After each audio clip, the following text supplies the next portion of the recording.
J'ai soumis votre cas d'infertilité. Voilà. Merci. Et je pense qu'on a trouvé la solution. Ah. Vous devez retrouver toutes les personnes avec lesquelles vous avez eu un rapport sexuel dans votre vie et vous devez accomplir à nouveau un acte sexuel avec toutes ces personnes. Voilà.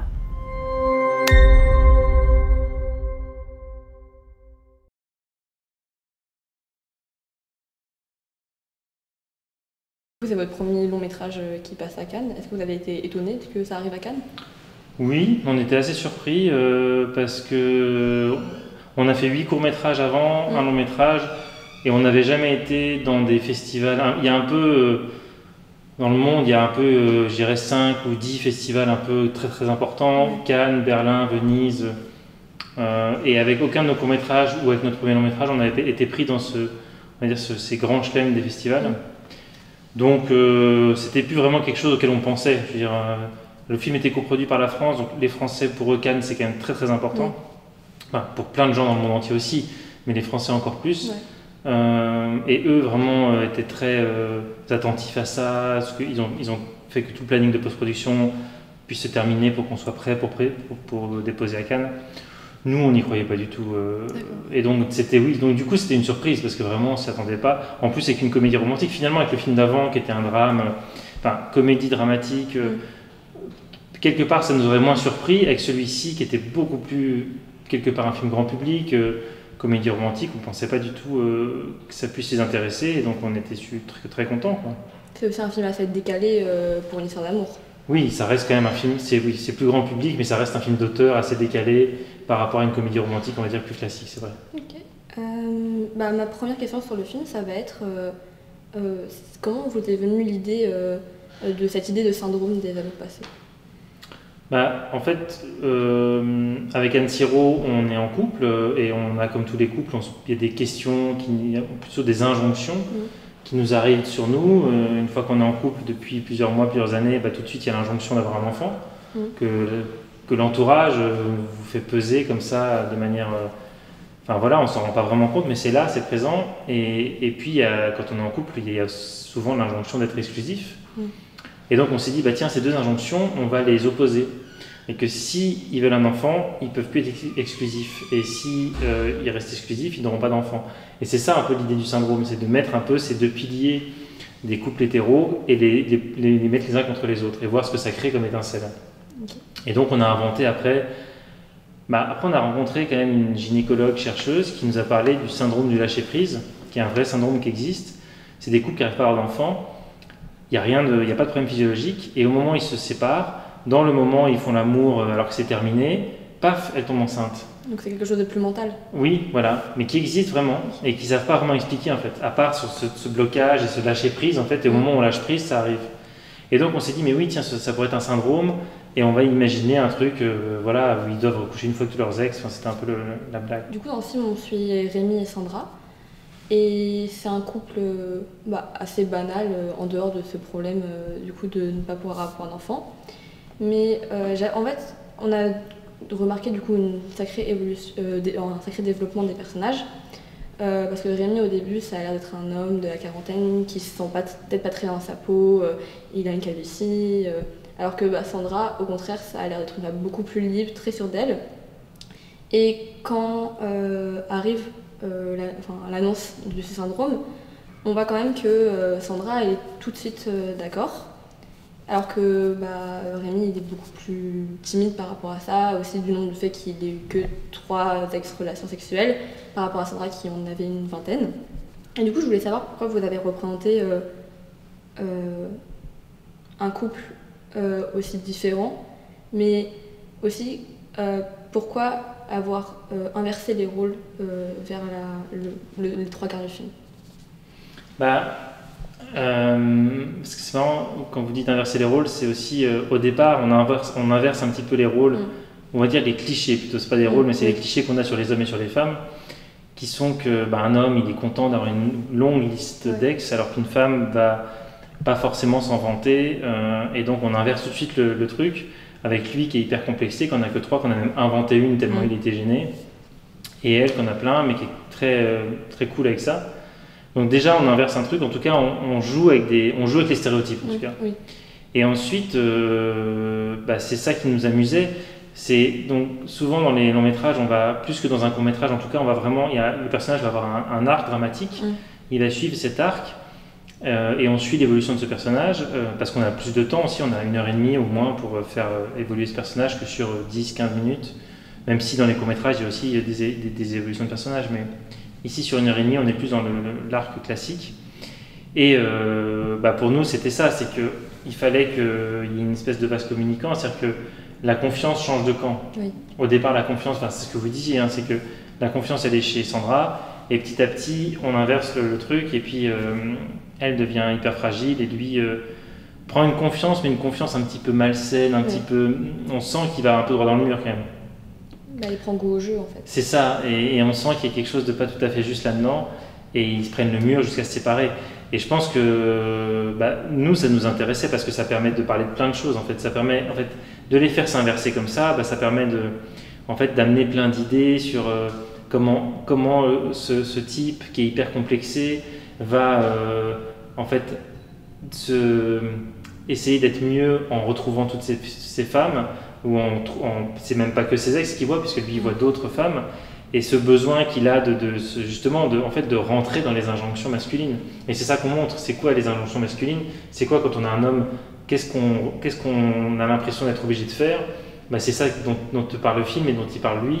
Et donc on montre jusqu'au bout, jusqu'à quel point il peut aller là-dedans, jusqu'au point où en fait il fout leur couple en l'air. Parce qu'il est, comme elle dit, je t'ai pas demandé d'arrêter de m'aimer. Parce que c'est ça qu'il fait. Il est tellement... perdu dans sa quête là, qu'il oublie leur projet, qu'il oublie Sandra, quoi. Et voilà, je pense que c'est des questions qui nous intéressaient à traiter et c'est pour ça qu'on a construit petit à petit ces personnages qu'on a éloignés et puis bon, c'est très... je pense que quand on écrit un scénario, on va souvent en fait créer des personnages qui sont assez antagonistes, ça permet aussi d'amener beaucoup d'humour, de comédie et puis un peu de drame au moment où ça se passe mal, quoi. Vous parlez de la relation entre Rémi et Marion, que je trouve assez improbable et drôle, parce que du coup, ils se retrouvent dans cette chambre avec un autre homme et Marion propose du coup cette idée de plan à trois, alors que Rémi, il n'est pas du tout à l'aise avec ça. Et au final, ils deviennent presque amis. Ils se parlent dans la chambre et tout, dans une chambre d'hôtel, et je trouve ça assez drôle. Puis Marion, elle dit non, mais moi je trouve mon mari, mais il sait pas et ça me va. Et je trouve ça assez drôle d'une manière que... Il y a une manière de pas normaliser la tromperie, mais faire comme si au final c'était pas si important. Oui, c'est ça, c'était pour montrer. Marion, c'est un peu la sage du village, comme ça. C'est un peu la sage qui est un peu au-dessus de tout, qui a trouvé son petit fonctionnement, qui a l'air d'être très à l'aise avec ça, qui explique que pour elle, c'est sa liberté, sa manière de décompresser, c'est voilà, l'équilibre qu'elle a trouvé. Et d'ailleurs, on ne sait pas trop ce qui se passe entre eux. On se demande s'ils ne sont pas plus amis qu'amants. Oui. Ils parlent de famille. Voilà, elle l'aide sur ses problèmes avec sa sœur. C'est elle qui trouve la solution de la soirée où ils ont tous des masques. Et il y a même une scène qu'on n'a pas mis dans le film, c'est trop long, où Rémi disait qu'en fait, qu'ils n'avaient jamais couché ensemble. Et que Sandra le prenait mal.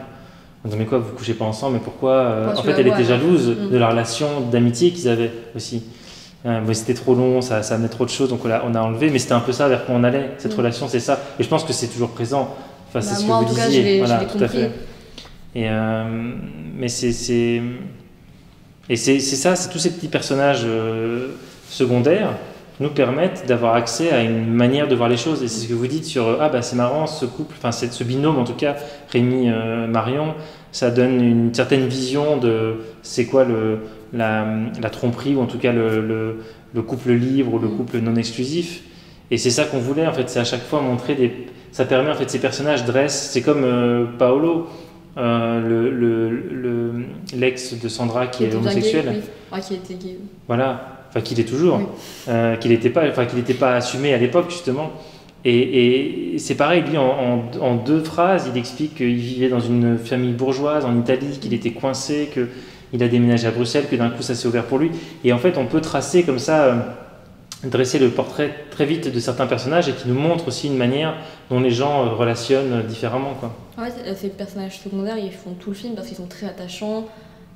On est content de les voir. Et en fait, c'est eux qui ajoutent aussi une touche de comédie. Parce que les personnages, ils sont quand même assez dramatiques dans leur situation. Et on apprécie le fait qu'on puisse les voir interagir entre eux et que ça soit pas juste cette histoire tout au long du film, juste cette histoire de relations sexuelles. Il y a les décors dans votre film, ils sont super importants. Et il y a 2 décors en particulier qui nous ont marqué avec Eva. On l'a appelé la salle des lumières. C'est là où donc il y a toutes les photos. Et on a remarqué que c'était pas en accord avec leur appartement. Et du coup, on voulait savoir, est-ce que cette salle, c'est quelque chose de plus dans l'inconscient ou est-ce que... Parce que ça m'a l'air un peu irréel comme salle. Et aussi, ces petites lumières qui clignotent et qui ensuite s'allument quand c'est réussi.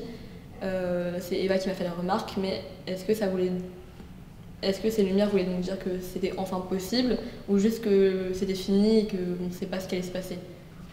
Ah, les lumières quand elles s'allument. Alors, nous on appelait ça le juste prix quand ça s'allumait. Oui, ça veut dire que oui, ça y est, ils ont rempli le tableau. Et donc, oui, c'est ça, c'est possible, ça y est, jackpot, ils ont réussi, quoi. C'était ça l'idée. Sauf qu'ils ont réussi, et on va voir qu'en fait, c'est pas du tout ce qu'ils avaient imaginé, c'était pas du tout pour ça qu'ils faisaient ça, et qu'ils vont arriver à un endroit qui n'était pas du tout prévu. Mais c'est comme si le tableau des ex, enfin nous on l'appelait le tableau des ex, pas la salle des lumières, mais la salle des lumières c'est très chouette aussi. Et c'est comme si cette salle, voilà, c'est pas grave, elle exauce leurs vœux, quoi, mais un peu différemment, quoi, un petit peu à côté comme ça. En fait, on voulait une scène, comme vous disiez, un peu, comment dire, un espace mental. Et donc on a réfléchi avec le chef d'éco Julien Dubourg. Il nous a proposé de s'inspirer d'une plasticienne qui s'appelle Schlegel, qui travaille avec du plâtre et des formes arrondies. Et donc l'idée c'est de faire un truc très organique comme ça, avec que des ronds, enfin pas d'angle. Il fallait quelque chose de lumineux, il fallait qu'on comprenne quand est-ce qu'ils avaient fait, qu'il y avait un ex c'était bon, un autre, enfin comment on cochait les cases, quoi. Et du coup le chef opérateur voulait des ampoules en disant ça pourrait être beau que ce soit un truc lumineux. Et puis en même temps, on voulait pas un truc trop un beau décor qu'on touche pas. On voulait un truc un peu plus organique dans le côté on va mettre les mains dedans. Alors le côté tableau noir, c'était trop sombre et donc on s'est dit ça va être en plâtre, on va écrire au feutre. Et donc on voit ce tableau se remplir aussi et on comprend, le spectateur quand on voit le tableau, il fait ah tiens, ils en sont, enfin on fait pas trop attention mais quand même on sent inconsciemment qu'ils avancent.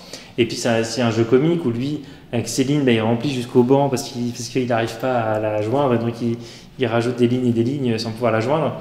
Donc ça permettait en fait de jouer sur différents tableaux comme ça et d'amener un côté espace mental. On voulait pas un truc trop réaliste, on voulait justement que ça projette le spectateur dans voilà, le film ça va être un peu décalé, on va jouer avec des espaces qui n'existent pas et c'est le premier du film et puis ensuite il y aura les métaphores sexuelles qui seront aussi un autre versant de ce même principe en fait. Justement, en parlant des métaphores sexuelles, donc on a une salle comme recouverte de bâches en plastique avec beaucoup de couleurs, de lumière. Et en fait, les scènes, je les appelle les scènes érotiques parce que c'est des belles scènes, c'est pas du sexe cru. Je voulais savoir justement pourquoi avoir fait des scènes plutôt métaphoriques. Et aussi, personnellement, je trouve que c'est l'une des plus belles manières de représenter l'érotisme dans le cinéma. Parce que chaque personnage avait sa scène, son ambiance. Et au début, c'était un peu perturbant. On ne comprenait pas ce qui se passait quand Sandra elle retrouve son premier ex. Et ensuite, limite, on voulait voir comment ça allait se passer, qu'est-ce que ça allait donner cette fois-ci. C'est chouette que vous l'ayez vécu comme ça. Et c'était, oui, nous, je pense qu'avec Anne, on n'avait jamais fait donc on a fait 8 courts et un long, donc on a quand même fait pas mal on a tourné pas mal de choses, on va dire, mais jamais de scène vraiment sexuelle. Et on n'est pas très à l'aise avec la manière classique de montrer la sexualité, souvent dans un point de vue un peu voyeur, comme ça, un peu cru, un peu toujours la même chose. Et donc on s'est dit, il y aura plein de scènes de sexe dans ce film, donc il faut trouver une manière de magnifier ça, de montrer ça de manière plus graphique, plus en images, en son, en musique. C'est très chorégraphié aussi. Voilà, et donc on a tout de suite convoqué Denis Robert, qui est chorégraphe, danseur, on avait fait des scènes de nudité quand même dans les films avant. Souvent il y avait des scènes de nudité dans nos films, souvent dansées ou chorégraphiées en tout cas. Et donc on s'est dit, bon, Denis, il faut qu'il vienne parce qu'il est génial, et qu'il va nous aider à mettre tout le monde à l'aise aussi. Parce qu'au départ, tout le monde n'était pas forcément nu dans ces scènes. C'est avec les danseurs, puis les acteurs, qu'on a réfléchi, qu'on a essayé différents vêtements avec le costumier. Puis finalement, on s'est dit, mais non, ce sera plus intéressant, la nudité, mais pas tout le temps. Il y a des moments où ils ne sont pas nus d'ailleurs, certaines métaphores. Et c'est l'idée, ce que vous dites, qui est vraiment ce qu'on voulait faire, c'est ce truc de chaque moment est différent, chaque métaphore, ça va être. Parce qu'à chaque ex avec qui on est, ou chaque personne avec qui on relationne, c'est très différent. On joue avec le spectateur avec un élément qu'on a vu avant, ou quand il pompe le vélo, on est dans une espèce de mer de chambre à air. Et à chaque fois, après, le chorégraphe pouvait faire bouger les acteurs, danser les acteurs là-dedans, et s'amuser avec tout ça, quoi.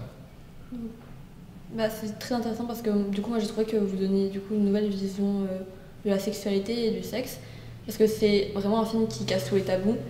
Entre une femme qui a des relations sexuelles avec un gay, des plans à trois, deux couples qui s'échangent. Et du coup, je voulais savoir au niveau des acteurs, comment ça a été de gérer tout ça, parce que je pense que tous les acteurs sont pas à l'aise avec ça, et même ça peut être bizarre, et même l'ambiance après sur le plateau, elle peut être différente, je sais pas. Oui, tout à fait. Non, c'est très compliqué Enfin, je veux dire, c'est pas simple d'être nu devant une équipe. Et donc ça s'est fait vraiment par acteur, par duo. On a vraiment travaillé avec eux à voir où est-ce qu'ils étaient à l'aise d'aller.